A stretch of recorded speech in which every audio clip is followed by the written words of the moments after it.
더위를 한 방에 날리는 시원한 찬양이었습니다. 예, 하나님이 시원해지실 것 같아요. 이 시간 오늘 특별하게 우리 신용순 목사님의 사모님 또 자매님 되시는 분들이 나와서 가족분들이 나와서 특송을 준비하셨습니다. 아마 제가 언뜻 듣기에는 멀리서 오신 것 같아요. 그래서 앞으로 나와주셔서 특송을 해드리도록 하겠습니다.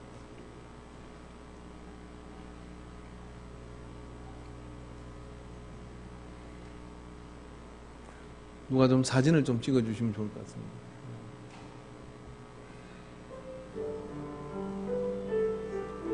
제가 지난주에 아이야의 특송이라 그랬는데 아브라함의 하나님, 이삭의 하나님, 야곱의 하나님 3대가 함께 찬양하는 것을 말씀을 드린 겁니다. 그래서 걱정을 좀 했는데 오늘 이렇게 특송을 해주셔서 얼마나 큰 은혜가 되는지 모릅니다. 우리 신목사님 사모님은 지금 굉장한 투병 중에 계시는데 여러분이 기도를 많이 해주시면 좋을 것 같습니다. 이게 사돈지간에 다 놓으시는 거네요. 할렐루야입니다. 예, 대가족입니다. 예.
3대가 아니라 4대가 나와서 찬양을 하셨기 때문에 아마 사진 찍은 거를 제 액자에 딱 넣어가지고 교회에 전시하고 또 드리도록 그렇게 하겠습니다.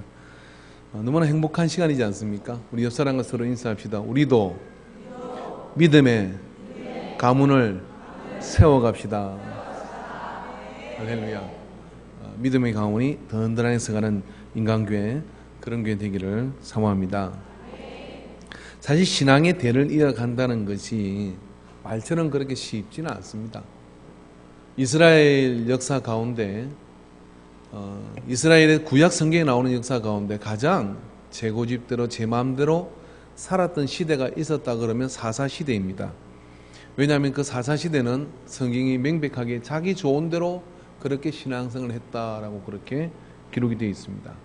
그렇기 때문에 왕이 없고 어떤 구심점을 정확하게 세울 수 있는 성전이 세워지지 않은 상태에 있었기 때문에 사람들은 우상숭배에도 쉽게 빠졌고 또 쉽게 하나님의 은혜도 받지만 쉽게 하나님의 은혜를 엎어버리는, 그래서 은혜 받는 것도 중요하지만은 은혜를 지키고 보존하고 유지하는 게 얼마나 어려운 건지 우리는 잘 알지 않습니까?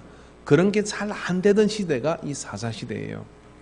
그런 사사시대를 하나님께서 바꾸시기 위해서 이제 사무엘이라고 하는 대선지자와 이 사사를 세웠는데, 이 선지자 혼자의 힘으로, 이 사사의 혼자의 힘으로 이스라엘을 바꾸는 게 너무 힘듭니다. 그런 가운데 사무엘을 통해서 하나님의 은혜가 임하고 그런 역사가 나타나니까 오늘 성경에 보니까 사람들이 술렁이기 시작하고 하나님을 찾기 시작하며 여호와를 사모하는 마음이 들끓기 시작했습니다.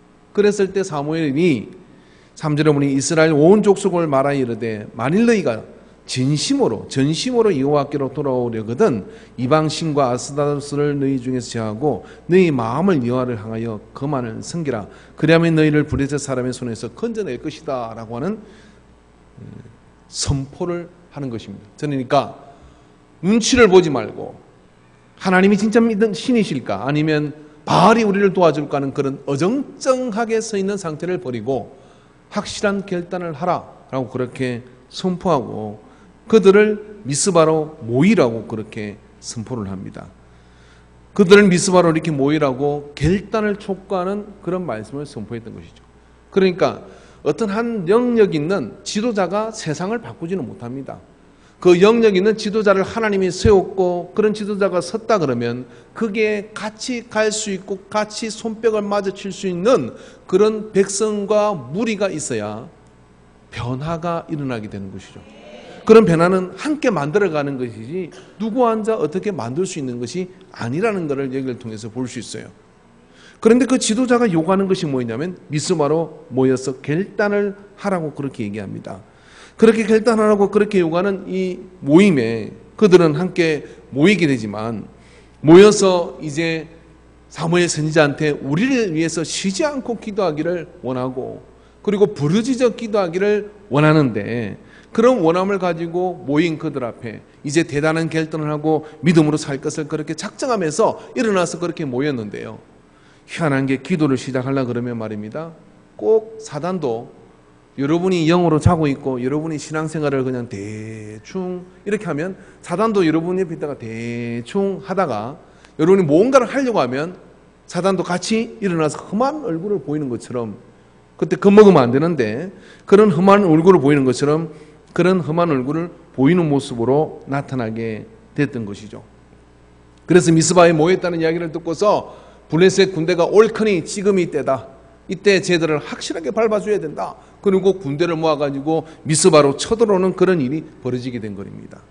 그랬을 때 사람들은 술렁이기 시작합니다. 우리가 기도를 잘못 시작했는갑다. 괜히 그냥 하던 대로 하고 살지 사람이 하던 대로 안 하고 딴 데로 하면 죽는다 그던데 이런 이야기들을 하면서 말입니다. 주변에 예수를 믿는다고 하면은 너 그렇게 갑자기 사람이 바뀌면 죽는 거야. 그렇게 하는 거 아니야. 예수 믿는 사람조차도 뭔가 요즘 대단한 은혜가 흘러가지고 뭔가 변화를 결단하고 그래서 믿음으로 살아보려고 그러면 너무 그렇게 하지 마. 그러다가 갑자기 사람이 이상해지니까 그렇게 이야기하는 것처럼 말입니다. 이 블레셋의 군대가 오르나니까 사람들이 두려움으로 시달리기 시작해요.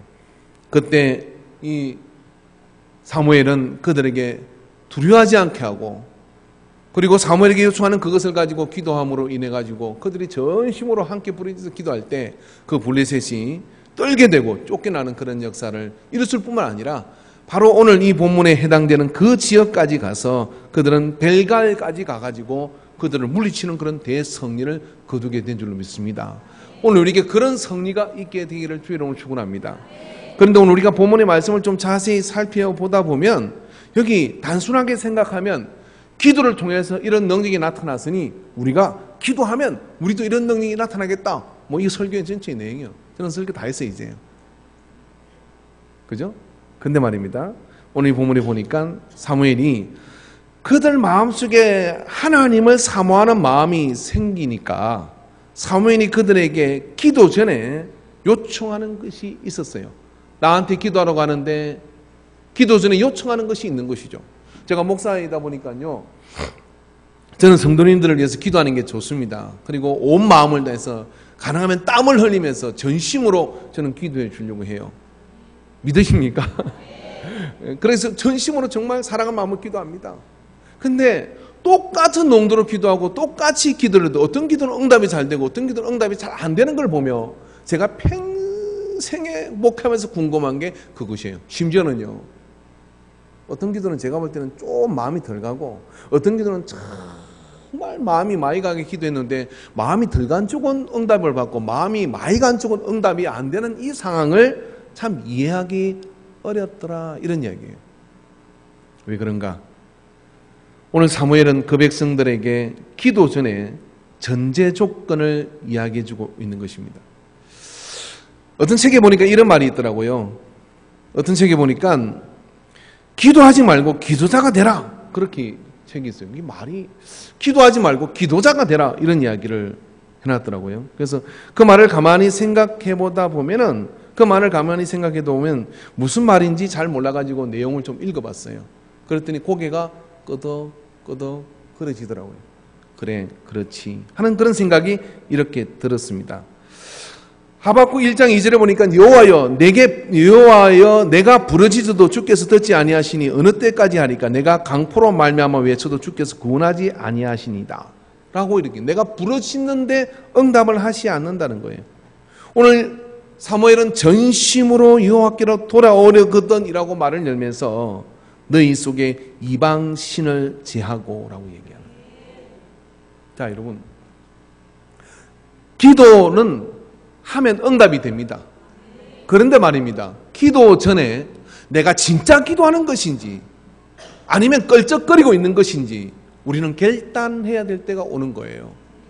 그게 뭐냐면은 내가 기도한다는 것은 하나님만 의지한다고 하는 거예요. 내가 기도하는 하나님만이 내 모든 삶의 근원적인 문제를 해결해 주실 분이라는 걸 난 100% 의존합니다. 의사를 통해 치료하시든 아니면 누가 나에게 돈을 빌려주는 그 모든 것들은 하나님께서 배후에 조정하셔야 그리고 관여하셔야 나를 구원할 수 있습니다.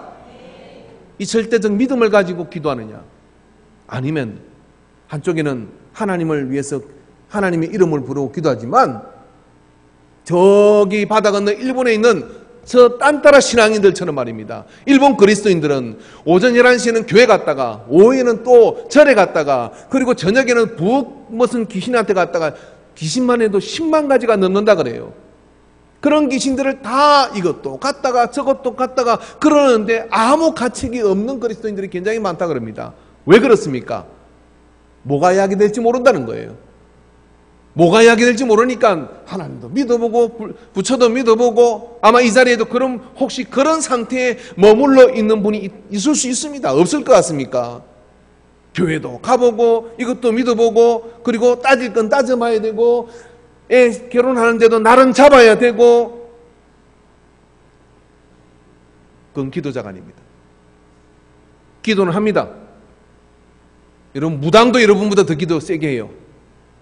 제가 오늘 산기도 가다가 봤는데 나무를 잡고 뭐 이상한 옷을 입은 여자가 나무를 붙들고 밤 11시, 12시가 넘는데 그러고 있더라고요. 그래서 내가 몰라가지고 내가 저 사람 뭐 하는 거예요? 라고 물어보니까 그 자주 지나가던 목사님이거든요. 저 기도하는 거라고. 여러분 산기도 가보셨어요? 무당은 산기도 가서 밤새 나무를 흔들고 귀신발 세우려고 그렇게 하는데 낭창하게 주일날 와서 목사님이 해는 기도 아멘 하고 하다가 그게 기도입니까? 우리의 신앙을 한번 되짚어 봐야 돼요. 그래서 기도 전제 조건이 있었던 거예요. 기도 전제 조건이 뭐냐면 네가 누구를 의지하느냐, 이걸 묻고 계시는 겁니다. 사무엘은 그래서 이렇게 얘기해요. 너희에게 그 우상을 제라고 이야기를 하는 거예요. 기도의 전제 조건을 사무엘은 이야기하면서 이방신을 제하라고 얘기합니다. 그들이 기꺼이 바알과 아스다롯을 깨부숴버리고 우리는 하나님만 의지합니다라고 자기를 깨뜨렸어요. 여기서 뭐 우상, 바알, 우리 바알 뭐 믿은 적 없잖아요. 아스다롯 믿은 적 없잖아요. 여러분, 바알은 농사의 신이에요. 아세라, 아스다롯은 풍요의 신입니다. 다산의 신입니다. 즉 다시 말해서 하나님의 다른 것이 나를 잘 되게 해줄 것을, 돈을 많이 벌게 해줄 것을, 또 하나님의 다른 것이 나를 도와줄 것을 의존하는 그 무엇이 내 마음을 차지하고 있다 그러면 기도의 전제 조건에 우리는 낙제를 하고 있는 겁니다. 그걸 깨야 됩니다. 다윗이 모든 권력이 다 잡히고 왕궁에 있을 때 이렇게 기도합니다. 이 왕궁에서 첫날을 사는 것보다 하나님의 집에 문지기로 하루를 사는 게 아버지 하나님 나는 좋습니다. 내 눈앞에 있고 내가 자리를 가지고 있고 내가 건세를 떵떵거릴 수 있는 그 건세의 자리에 있지만 이것을 내가 첫날을 누리는 것보다도 하루를 하나님의 집에 문지기로 사는 것이 저는 좋습니다. 그 말은 어떤 말이냐면 이 모든 것을 잊게 하신 분이 당신이지 않습니까? 이 모든 것을 잊게 하신 분이 하나님이 다 도와주지 않으면 내게는 아무것도 없습니다. 이게 기도자의 전제 조건입니다. 땅에서는 주밖에 나의 복이 없습니다. 아무 복이 없는 사람이 그렇게 말하는 게 아니라 누가 봐도 괜찮고 누가 봐도 괜찮아 보이고 삶의 바운더리가 튼튼하고 그럼에도 불구하고 내 복은 하나님밖에 없어. 나를 도우실 수 있는 분은 하나님밖에 없어라고 그렇게 고백하는 결단, 그것이 있어야 이 사무엘의 영빨이 있는 기도가 그 백성에게 손뼉에 맞아서 역사가 나타나는 거예요. 그게 전제 조건이에요. 그리고 사무엘은 뭐라고 하면 3절의 말씀에 뭐라고 얘기합니까? 한번 읽어봅시다. 사무엘이 이스라엘 온 족속에게 말하 이르되 만일 너희가 전심으로 여호와께로 돌아오려거든. 할렐루야. 그래서 전심으로 여호와께로 돌아가는 그런 사모함을 가져. 전심, 내 마음에 다른 것 하나도 보태지 않고 전심으로 여호와께로 돌아가려는. 죄송한 이야기입니다만은 우리 많은 믿는 사람들은 전심으로 여호와를 깨러 돌아가는 그 순수한 상태가 언제가 되느냐면요, 딱 죽음이 임박했을 때, 모든 해볼 수 있는 것들이 다 끝났을 때, 그리 하지 말라 그래도 전심으로 여호와를 찾는 그런 결단이 일어납니다. 그런데 지혜로운 사람이 있습니다. 어떤 사람입니까? 그러기 전에 전심으로 마음을 여호와께로 보태는 사람. 할렐루야. 할렐루야. 4절에 이에 이스라엘 자손들이 바알과 아스라스를 제하고 여호와만 섬기니라. 그와 같은 결단이 일어날 때 미스바로 모이라고 그렇게 이야기를 합니다. 그들이 물만 떠났고 거기서 금식을 하며 그렇게 기도를 했습니다. 그런 기도의 전절권이 강력하게 일어났을 때 이제 그 기도의 용사들이 그들에게 일어나는데, 자, 기도하는 것과 기도자의 차이는 뭐냐면, 기도하는 것은 그냥 남이 하듯이 앵무새처럼 이렇게 기도하면 놀부가 흥부를 본받아가지고 제비다리를 부지르는 것처럼 이렇게 하면 응답이 되고 박이 와서 복을 준다더라고 부지르는 거하고 똑같은 거예요. 흥부가 복을 받은 것은 여러분 놀부처럼 욕심이 없었어요. 흥부가 복을 받은 것은 그 삶이 복되게 만들어준 겁니다. 그것은 말입니다. 우리의 기도 응답될 때는 우리 안에 여호와만 의지하는 믿음이 있어야 됩니다. 우리의 마음이 때로 시험에 들기도 하고 어려움 속에 있기도 하고 갈등이 생기기도 하고 여러 가지 어떤 상황들이 일어나나 나는 잘 모르겠다, 잘 따지지 모르겠다, 뭐가 그런지는 모르겠지. 그러나 내가 아는 것은 뭐냐면 하나님만이 이 세상을 만드셨고 그 만드신 하나님께서 나를 주관하고 계신다는 걸 난 믿습니다. 그 마음을 가지는 거예요. 그럴 때 그런 사람의 기도는 작은 신음소리까지도 응답을 합니다. 그러나 그렇지 않은 기도는 말입니다, 오늘 이 하박국의 그 백성이 부르짖어도 응답하지 않는 것처럼 부르짖어 외치는데도 말입니다, 하나님이 듣지 않으시는 기도가 돼버리고 마는 거예요. 그래서 여러분, 기도의 전제조건을 채우시기를 바랍니다. 할렐루야. 기도의 전제조건을 채울 때는요, 기도를 짧게 해도 주님께서 다 헤아르셔요. 마음이 이미 그의 나라와 그의 의에 가 있어. 그리고 어떻게든 하나님의 뜻을 이루고자 하는 그 마음의 열망이 이 속에 차 있어요.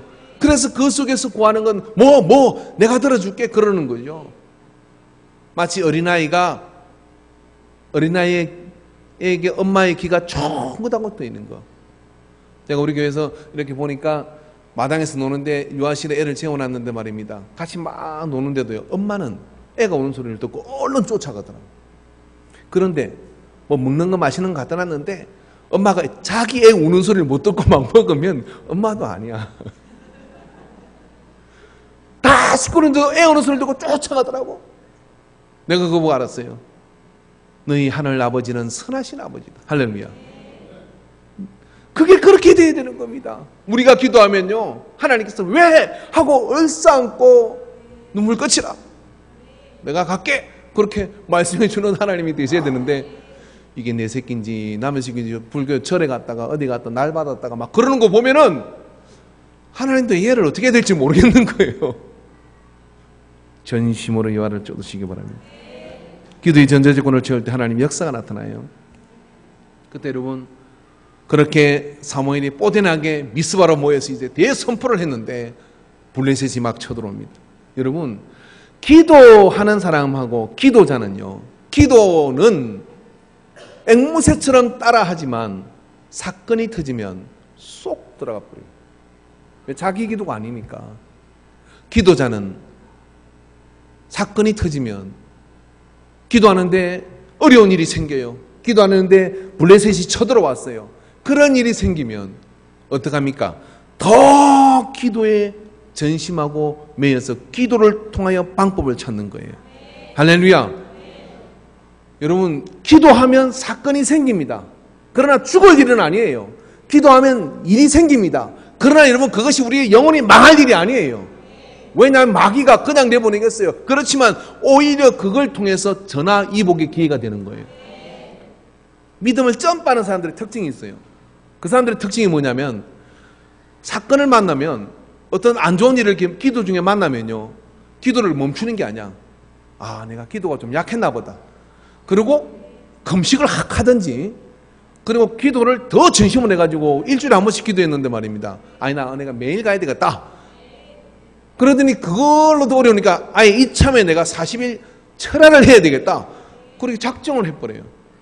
그렇게 해버리면 마귀가 어떻게 되느냐면요, 괜히 건드렸다가 쌍코비 나니까 꼬리를 내릴 뿐만 아니라 이분은 또 어떻게 되느냐, 그 사건을 통해서 마치 기도의 능력이 이렇게 강한 거야 하는 것을 경험하게 되는 거예요. 할렐루야. 따라해 보십시오. 내 인생의 모든 일은 1차는 사건이다. 복도 아니고 저주도 아니에요. 어떤 일을 만난다 할지라도 복도 아니고 저주도 아니에요.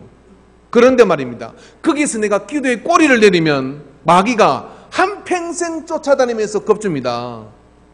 근데 거기서 딱 돌아서서 가지고 마귀를 대적하고 기도의 무릎으로 꿇고 내가 이참에 진짜 기도자가 되어야 되겠다 하고 그렇게 신앙을 결단해 버리면요, 그게 복의 기회가 되는 거예요. 그게 하나님의 역사를 경험하는 그런 기회가 되는 거예요. 그런 역사가 우리에게 일어나게 되기를 주의 이름으로 축원합니다.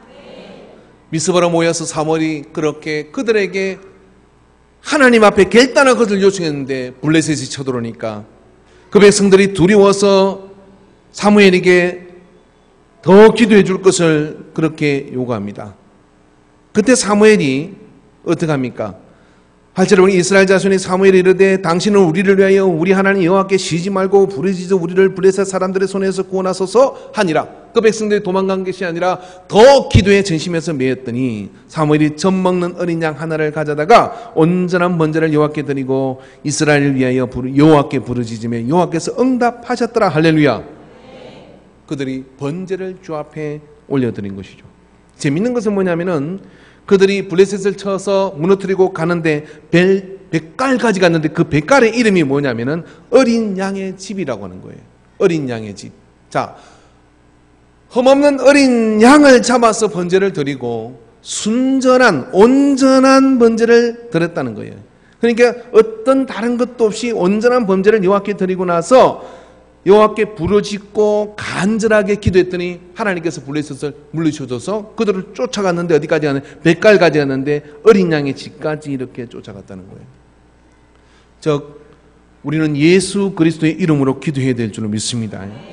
디모데전서 2장 5절에 보니까 하나님은 한 분이시요 또 하나님과 사람 사이의 중보도 한 분이시니 곧 사람이신 그리스도 예수시라. 히브리서 6장 8절에 보니까 그러나 이제는 그는 더 아름다운 직분을 얻었으니 그는 더 좋은 약속대로 세우신 더 좋은 언약의 중보자시니라. 히브리서 9장 15절에 이로 말미암아 그는 새 언약의 중보자시니 이는 첫 언약 때에 범한 죄에 속량하려고 죽으사 부르심을 입은 자로 하여금 영원한 기업의 약속을 얻게 하려 하심이니라. 저는 이것이 그리스도의 예표라고 생각합니다. 우리가 기도할 때 예수 이름으로 기도하지 않습니까? 오늘 미스바에 모인 그들이 블레셋이라고 하는 대적을 만나서 그들이 위기를 만났을 때 사무엘이 흠없는 어린 양을 가져오라고 이야기하고 그래서 온전한 번제를 드리고 주 앞에 부르짖어 기도할 때 그들이 물리치는 역사가 나타났다는 거죠. 자, 여러분 오늘 우리에게 온전한 번제는 무엇이겠습니까? 헌금을 하라는 것입니까? 그게 아닙니다. 예수 그리스도의 이름을 의지하시기 바랍니다. 세상 죄를 주관하는 하나님의 어린 양의 이름을 의지해야 될 줄 믿습니다. 즉 온전한 범죄를 들었다는 이야기는 좀 더 구체적으로 얘기하면 우리가 그 위기 속에서 말입니다. 기도할 때 철저하게 나를 회개해야 됩니다. 따라합시다. 옆 사람에게 회개하라.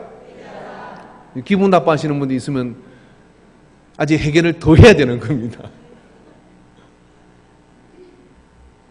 문제가 생겼을 때 예수 그리스도의 이름을 의지하고 그 온전한 회개 속으로 들어가는 거예요. 내가 없어도 더 털어보십시오. 내가 하나님을 의지하고 두 마음을 가진 것이 없는가?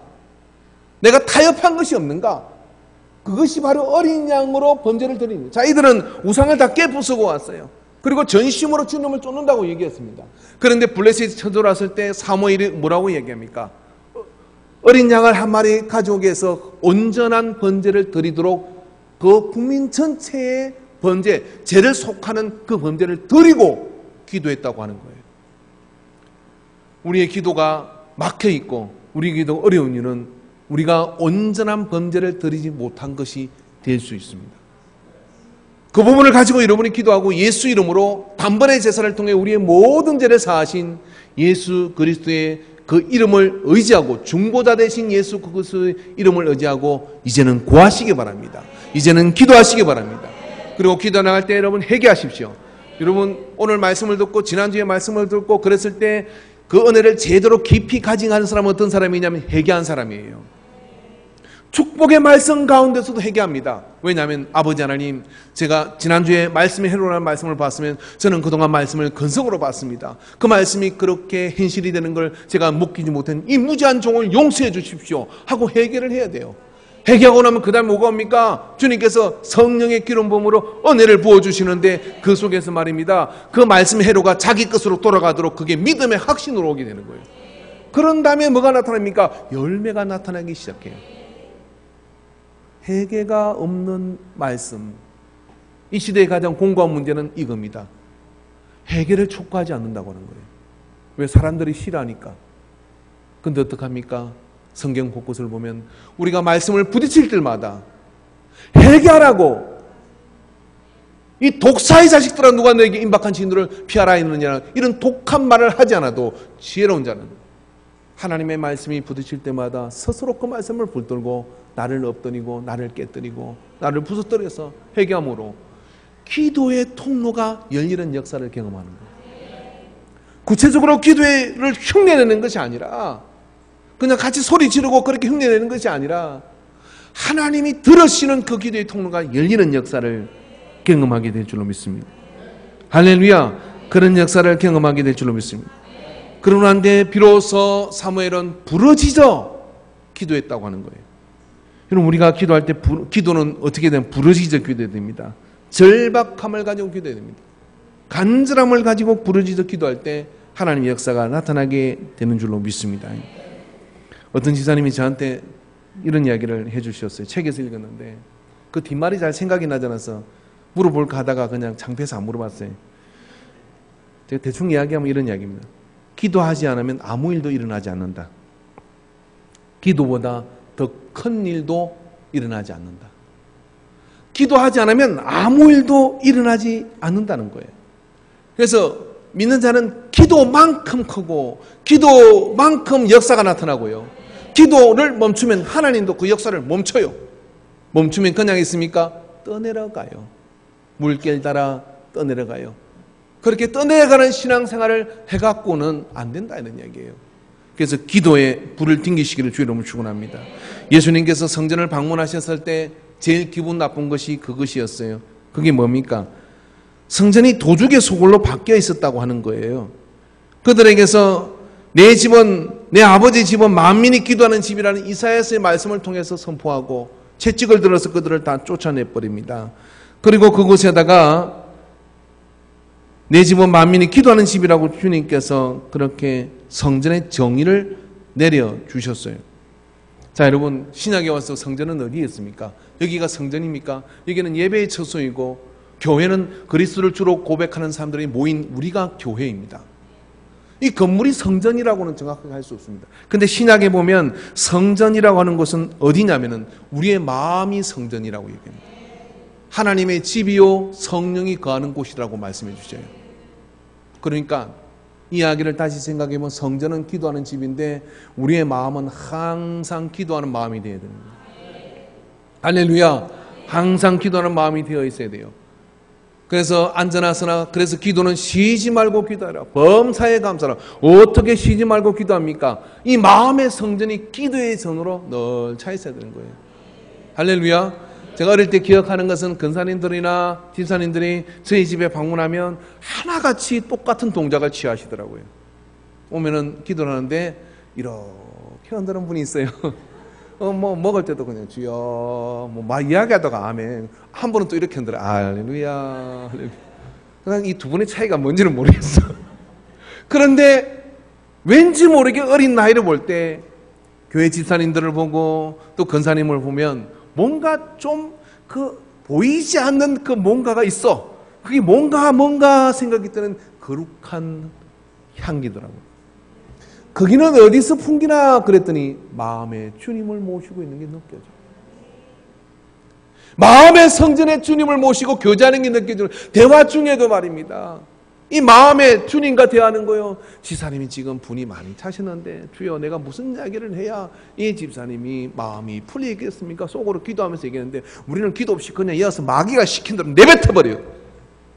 그리고 교회가 그냥 분란이 나고 그런 일이 나는 거예요. 성전이 무너졌기 때문에 그런 겁니다. 어떤 성전이 무너졌냐? 기도하는 성전이 무너진 거예요. 그래서 그 성전 안에 그 주님을 모시는 그 기도의 소리가 이 안에 속으로 소리가 나지 않지만 부러지져 간절하게 기도하는 마음을 가지고 절박함을 가지고 나갈 때 에벤네셀의 하나님을 만나게 될 줄로 믿습니다. 할렐루야. 이 절박함의 기도가요 이 나라의 운명을 바꾸었습니다. 제가 6.25 때가 되면 꼭 하는 간증이 있어요. 유대인들은 자기 할아버지나 아버지가 경험한 일을 자기가 경험한 것처럼 이야기하더라고요. 저도 그 마음이 이해가 돼요. 하도 수도 없이 이야기를 하니까 저희 아버지가 그게 내 이야기처럼 때로는 자주 느껴집니다.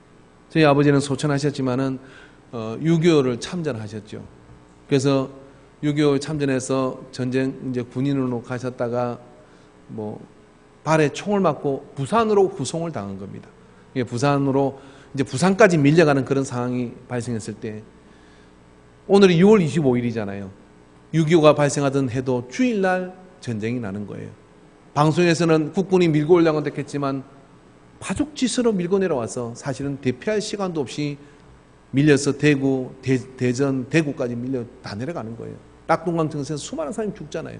부산까지 다 밀려가는데 그 부산에 후송당해가지고 부산 입구에 들어가니까 거기 피난왔던 사람들 가운데 국군이 후송돼 오니까 참 막 눈물로 내 아들이 돌아온 것처럼 환영해 주는데 막상 부산 안에 들어가니까 아비규환이 그럴 데가 없더라는 거죠. 어디 뭐 진짜 뭐 병원마다 환자가 넘쳐나고 길거리는 전부 다 구걸하는 사람들이 넘쳐나고 그런 상황 속에 부산에 몰렸는데요. 그런 가운데서 부산 구독 경기장에 예수 믿는 사람들 모여서 기도한다는 이야기를 듣고 거리로 가보셨다 그래요. 그때 장대비가 하염없이 내리고 있는데 나라의 운명이 풍전당하고 같이 그렇게 시달리는 그곳에 누가 시킨 것도 아닌데 피난왔던 그리스도인들이 그곳에 모여가지고 아무도 일어나는 사람 없이 정말 그 피를 쫙 맞으면서 그렇게 기도를 하더래요. 부르짖어 기도하는 게 이런 거구나. 그렇게 부르짖어 기도할 그때 어떤 일이 일어난 줄 아십니까? 인천 상륙작전이 성공을 한 거예요. 자, 여러분, 인천 상륙작전이라는 것은 메가더 장군에 의해서 되어진 그런 작전인데 말입니다. 그 인천 상륙작전은 전 세계 전쟁사에서 어리석은 사람만 선택할 수 있는 작전이에요. 왜 그러냐면 인천은 민물 쏘는 시간이 있는데 갯벌이 끝도 없이 길어요. 근데 배를 몰고 거리로 들어간다는 것은 물대 안에 물이 들어갈 때 그 상륙을 못하면은 고스란히 그 군함들이 갯벌에다 얹히는 겁니다. 갯벌에다 얹히기 때문에 해안포 가지고 그냥 도살을 할 수 있는 데가 인천이에요. 그래서 상륙작전은 절대로 인천에 하면 안 되는 작전이에요. 근데 무슨 생각이 드는지 기도하는 장군인 이 메가드는 다른 사람들이 다 반대를 무릅쓰고 인천을 찍는 겁니다. 인천을 향해 가야 된다. 그래서 교란작전을 펴기도 했지만 북한에서도 그 정부를 입수했으나 설마 인천, 그게 아니라 동해 쪽으로 올릴 것이라고 전력을 다 동해로 모은 겁니다. 동해는 상륙하기에 수월해요. 배를 갖다 대기가 수월하죠. 동해로 다 올렸는데 인천으로 향해 들어가는 겁니다. 그게 뒤에 섞여 있는 그런 비하인드 스토리가 많이 있습니다. 특공대가 먼저 들어가고 등대에 불을 끄고, 그러나 그 6시간이라는 물대 시간 안에 그 상륙을 성공해야 되는데 그렇지 못하면 모두가 죽는 거예요. 그런 작전이에요. 근데 구독 경기장에서 기도하는 그 시간에 누가 그 작전을 알았습니까? 아무도 그 작전은 극비 상황이기 때문에 모르는 거예요. 근데 그 기도가 끝나고 그런 다음에 인천 상륙작전이 성공했다는 성공의 성전보가 이 기도하는 사람들이 들은 겁니다. 전부 다 하나고 그것에서 눈물로 서로 얼싸안고 하나님이 우리의 기도를 들어주셨다고 그렇게 감격했던 그 시간을 가끔 6월달이 되면 밥상머리에 앉으셔서 밥숟가락을 들고서 그 말씀을 하시면 밥 먹다가 가만히 있다가 그 얘기를 다 들어야 됐었어요, 저는. 근데 어느덧 세월이 지나서 6.25가 되면 저는 그 이야기가 제 이야기처럼 생생하게 들려요. 거기에 모였던 사람들은 누구일까? 다 집을 떠나왔고 다 한 끼의 끼니를 걱정해서 구걸을 하러 다녀야 되는데 이 부산마저도 밀리고 나면 어디로 가나? 그런 절박함을 가지고 나라의 운명이 우리의 기도에 내 무릎에 달렸다는 마음을 가지고 차마 일어날 수 없는 그 장대비를 맞고 그곳에 무릎을 꿇고 너나 할 것 없이 그 밤을 지새며 기도할 때 불가능한 작전이, 그 작전이 성공되어지는 그런 대반전이 일어나게 된 거예요. 한국 전쟁사 가운데, 세계 전쟁사 가운데 이와 같은 그런 놀라운 성공은 없습니다. 그런데 그 작전의 그 뒤에 있는 이야기는 부산 구두군정장에 이름도 빛도 없이 모였지만 바알에게 무릎 꿇지 않는 바로 기도자들, 그들의 작품이라고 저는 믿는 겁니다. 미스바로 모여라. 여러분, 오늘 사무엘은 이렇게 얘기합니다. 에베네셀, 하나님이 여기까지 우리를 도우셨다, 그렇게 얘기해요. 어디까지 우리를 도우실 수 있습니까? 우리의 기도의 부르짖음과 우리의 기도의 결단이 미치는 것까지 하나님은 도우실 수 있는 거예요. 그래서 낙심하지 마시기 바랍니다. 기도는 절대로 거저가 없습니다, 여러분. 간절하게 기도해요. 할렐루야. 간절한 게 뭔지를 우리가 보여줘야 됩니다. 아멘이십니까? 저는 가끔 그런 것 장면들을 목사로서 보는 행복이 있었습니다. 아들이 어떤 상황 속에서 50이 넘은 아들이 술 먹고 누굴 때렸는데 감옥에 갇힌 거예요. 평생에 그 아들 예수 믿으라고 그렇게 기도했는데 예수 믿기는 그냥 사고를 치고서 그렇게 갇힌 거예요.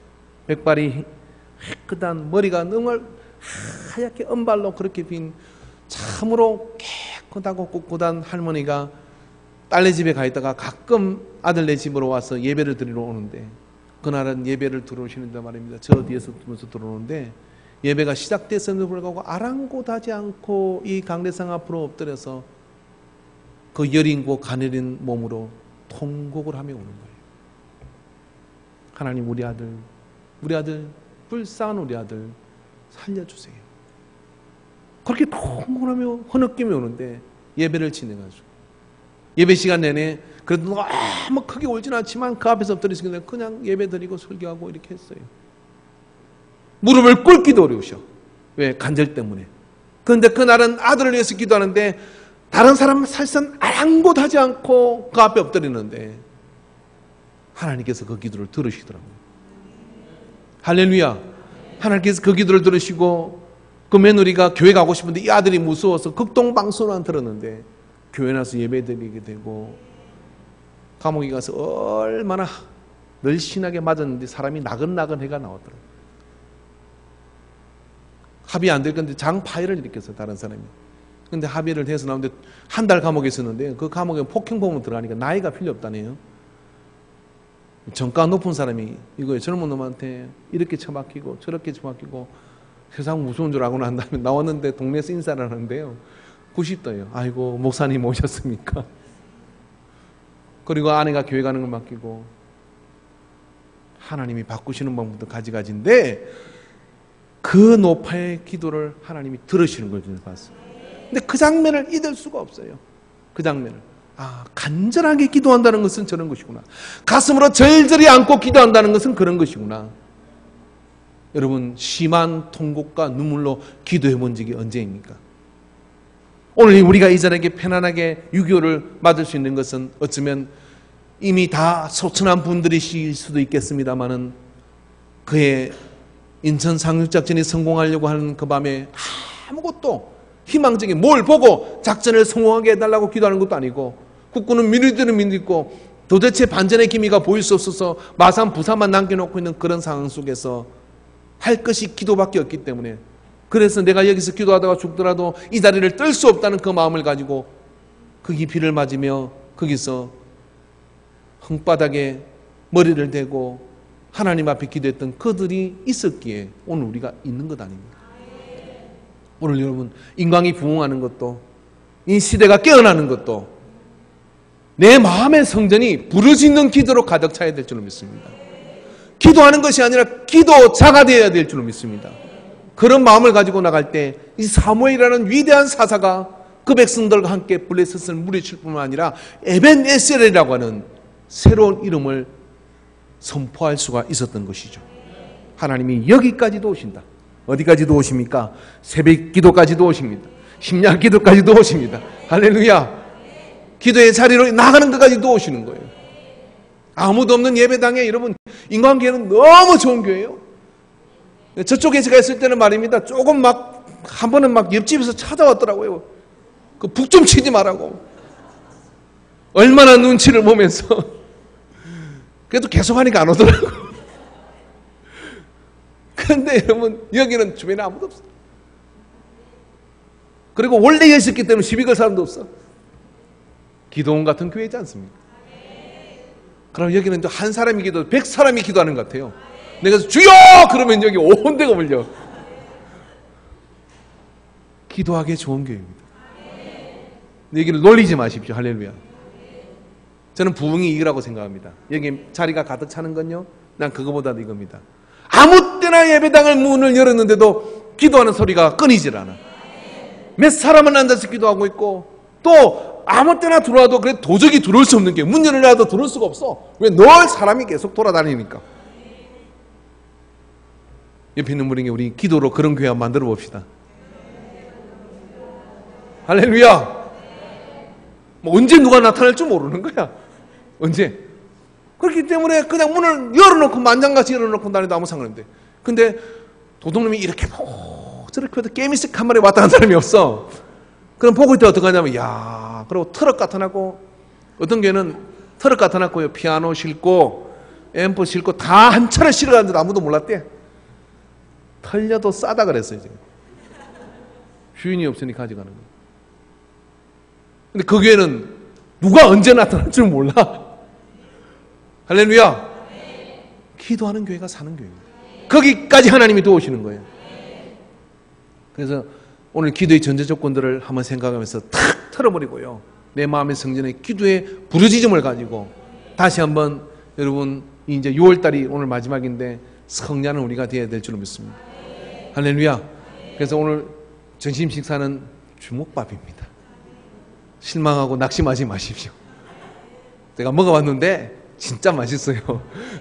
부족할까 걱정인데 주먹밥인데 왜 주먹밥을 했냐면 부산 구덕 은정에 모여서 기도하던 피난민들이 뭘 먹었겠을까? 사실 주먹밥도 사치죠. 그런 거 먹었겠어요. 우리가 유교 음식을 먹으면서 앞서간 믿음의 사람들이 어떻게 신앙을 지키는지를 한번 생각해보는 그런 시간이 되기를 바라고요. 바쁘신 분들이라도 주먹밥은 손에 들고 갈 수 있으니까 하나씩이라도 얻어가서 먹으시면 좋을 것 같습니다. 기도하겠습니다. 우리가 잠깐 가슴에 손을 대고 한번 기도합시다. 반주 좀 해주시고요. 우리가 세월을 거스려 그 장대비를 맞으며 잔디밭도 아니고 진 땅에 엎드려 정녕 자유 대한민국을 지키고자 자유롭게 신앙생활하는 이 나라를 지키고자 그렇게 눈물을 쏟으며 피를 쏟으며 기도했던 우리의 믿음의 선조들을 우리가 닮게 하여 주시옵소서. 기도하는 것만큼 도우실 수 있는 저들이 미스바로 모였고 그래서 에베네셀의 하나님을 만난 것처럼 기도 가운데 기도만큼 도우시는 하나님을 만나는 우리가 되게 하여 주시옵소서. 주여 삼창하고 기도합니다. 주여 주여 주여 나를 도와주시옵소서. 나를 도와주시옵소서. 주여 우리의 입술이 기도의 입술이 열릴 때 하나님이 도우시는 것을 믿습니다. 더 간절히 기도하시기 바랍니다. 우리가 기도할 때 하나님이 도우십니다. 우리가 기도할 때 기도만큼 하나님이 일하여 주십니다. 우리가 기도할 때 기도만큼 하나님이 역사해 주시는 것을 믿습니다. 아버지 기도에 돌아온 우리를 용서하여 주시옵소서.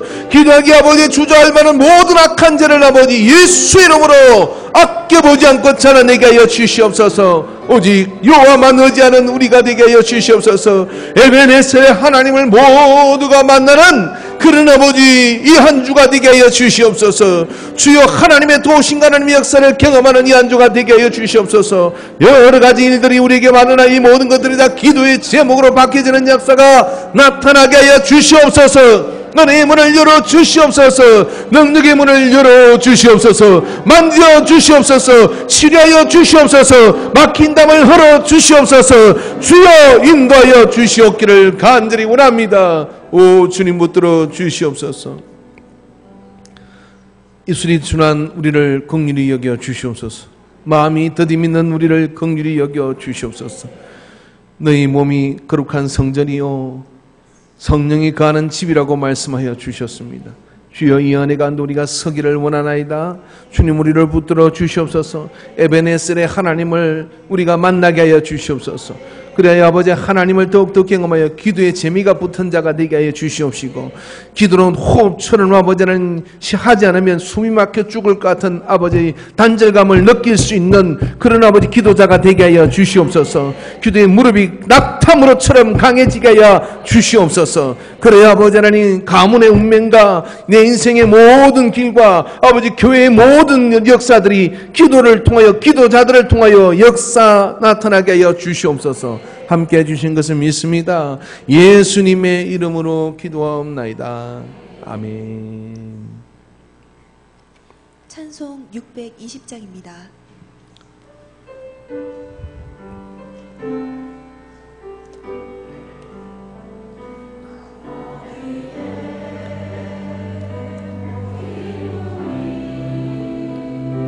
주의 헌정 받은 자여라. 주께서 이 자리에 주께서 니에 함께 계심을 아노라. 언제나 우리만을 찬양하며 따라가리니 시험을 당할 때도 함께 계심을 믿노라. 이 믿음도 웃고 살아 주가 지켜주신다. 어두운 밤에도 주의 밝은 빛 인도하여 주신다. 주님이 뜻하신 일 헤아리기 어렵더라도 언제나 주 뜻하네. 언제나 안에 내가 예수를 믿노라. 사랑과 말씀들이 나를 더욱 새롭게 하니 때로는 넘어져도 채워서 니를 자리에 나 일어나시겠습니다. 이 믿음도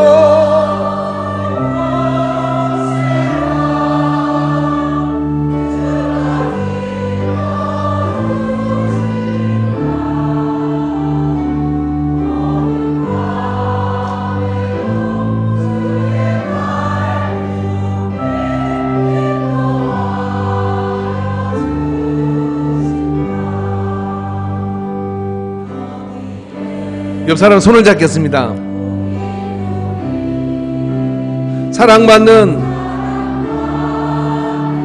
주의 자녀라. 손을 꽉 잡아주세요. 주께서 아멘 하는 바 우리를 통해 펼치신다. 우리를 통해 펼치신다. 고통과 슬픔 중에 더욱 주님 오지 아오니 어려움 이겨내고 주님 더욱 찬양하라. 할렐루야. 이 믿음도 웃고 살아 주가 지켜주신다. 어두운 밤에도 주의 밝은 빛 인도하여 주신다. 옆사람 눈을 똑바로 바라보시고요. 주님이 함께 하실 겁니다. 할렐루야. 주님이 함께 하실 겁니다. 할렐루야. 기도로 승리하십시오. 예, 기도하겠습니다. 드린 예문에서 제가 기도하겠습니다. 하나님 아버지, 신령과 진정으로 예배하라고 한 주의 말씀을 쫓아 주 앞에 어렵고 힘든 그 시절 속에서도 하나님을 향한 열심과 하나님을 향한 간절한 마음을 가지고 이 예배의 이 자리에 일었었습니다. 주여 우리를 튼튼하게 하여 주시옵소서. 두 다리가 튼튼하게 하실 뿐만 아니라 손으로 수고로 만진 모든 것들이 복되며 아름다우며 풍성한 열매를 마침내 내놓고 마는 흥황케 하는 자가 되게 하여 주시옵소서. 이제 아버지 하나님, 우리가 기도의 능력을 간절히 가지기를 원합니다. 기도자의 삶을 살기를 원합니다. 도와주시옵소서. 에베네셀의 하나님을 만나게 하여 주시옵소서. 이 시간에 아버지 하나님, 삶을 거룩히 결단하고 11주 예물을 드린 믿음을 기억하여 주시옵소서. 이들의 상고도 하나님의 전적인 주권자가 되어 주시옵소서. 아버지 하나님, 복이 쌓을 곳이 없도록 붙이 안에 하나 보라고 한 이것을 통해 너희 하나님을 시험해 보라고 한 그 말씀이 이들을 통하여 간증되어지고 열매되어지도록 역사해 주시옵소서. 하나님의 모든 주권을 높여드리는 그들의 삶의 결단을 하나님 받으셔서 눈동자처럼 지켜주시옵소서. 기한 전에 열매가 떨어짐이 없게 하여 주시옵시고 불필요한 지출을 막아 주시옵시며 하나님께서 모든 것들이 복되며 아름답도록 영의 복과 육의 복이 넘치게 하여 주시옵소서. 아버지 하나님 또한 감사의 물을 드립니다. 기억하여 주시옵소서. 아버지 삶의 구석구석 모랭이마다 무엇을 만나든 주 앞에 감사함으로 나가는 이 딸들과 이 아들들을 기억하여 주시옵소서. 그래야 아버지는 삶의 모든 상황 속에서 감사할 일들이 넘쳐나게 해 주시옵시고 감사할 일들의 고백들을 통하여 감사한 일들이 다시 재생산되는 그런 역사가 있게 하여 주시옵소서. 아버지는 건축을 위해서 심은 예물을 주님 받아 주시옵시고 아버지는 특별한 마음을 가지고 생일을 맞아서 주 앞에 예물을 드립니다. 아버지 이제까지 살아온 삶을 하나님께서 보호하심을 감사합니다. 이후의 삶이 더욱더 복되며 아름다우며 신나며 아버지 흥겨운 날들이 되게 하여 주시옵시고 은혜 안에 있기에 아버지 아무 염려 없이 담대함으로 동서남북을 행할 수 있는 복을 누리게 하여 주시옵소서. 사방의 평안이 이 딸을 이 아들들을 붙들어 주시옵소서. 성교를 위해서 심은 예물을 기억하여 주시옵시고 이 예물이 전달되는 그곳에서 캄보디아와 또 호주 원주민 선교와 방글라데시를 하나님께서 기억하여 주시옵소서. 저들 속에 교회가 세워지게 하여 주시옵시고 부흥의 역사가 일어나게 하여 주시옵시고 또 다른 지역을 선교할 수 있는 그런 역사가 나타나게 하여 주옵소서. 건축을 심은 아버지 거룩한 고백들을 받으시고 하나님 헌당의 예배를 드릴 수 있도록 우리에게 허락하여 주시옵소서. 아버지 우리에게 은행에 더 이상 돈을 보태주는 일 없도록 주님 모든 빚을 청산하게 하여 주시옵시고 그래서 아버지 하나님 더 많은 주의 일들을 할 수 있도록 우리에게 능력을 허락하여 주시옵소서. 저들의 삶 가운데 복의 통로들을 다 열어주시옵기를 간절합니다. 주님께서 함께 하심을 감사합니다. 옥합 헌금을 주께 드립니다. 아버지 하나님 한 여인이 옥합을 깨뜨려 주님의 발에 붓고 그 영광을 받으신 주님께서 이 옥합을 드리는 마음을 하나님께서 받으시고 이 옥합금이 아버지 성교에서 쓰일 때도 주님 역사하여 주시옵소서. 천열매를 주 앞에 올려드립니다. 기억하여 주시옵소서. 아버지는 소출의 천열매를 주 앞에 드리는 이 마음을 통하여 그 밭을 하나님께서 책임져 주시고 아버지 하나님 간절히 원하는데 비를 내려 주시옵소서. 흡족한 비를 내려 주시옵소서. 이 지역뿐만 아니라 대한민국 전체 저수지가 넉넉한 물이 차고 넘치도록 복을 내려 주시옵소서. 주께서 가뭄의 모든 두려움들이 물러갈 수 있도록 아버지 장마정선을 위로 끌어올려 주시옵소서.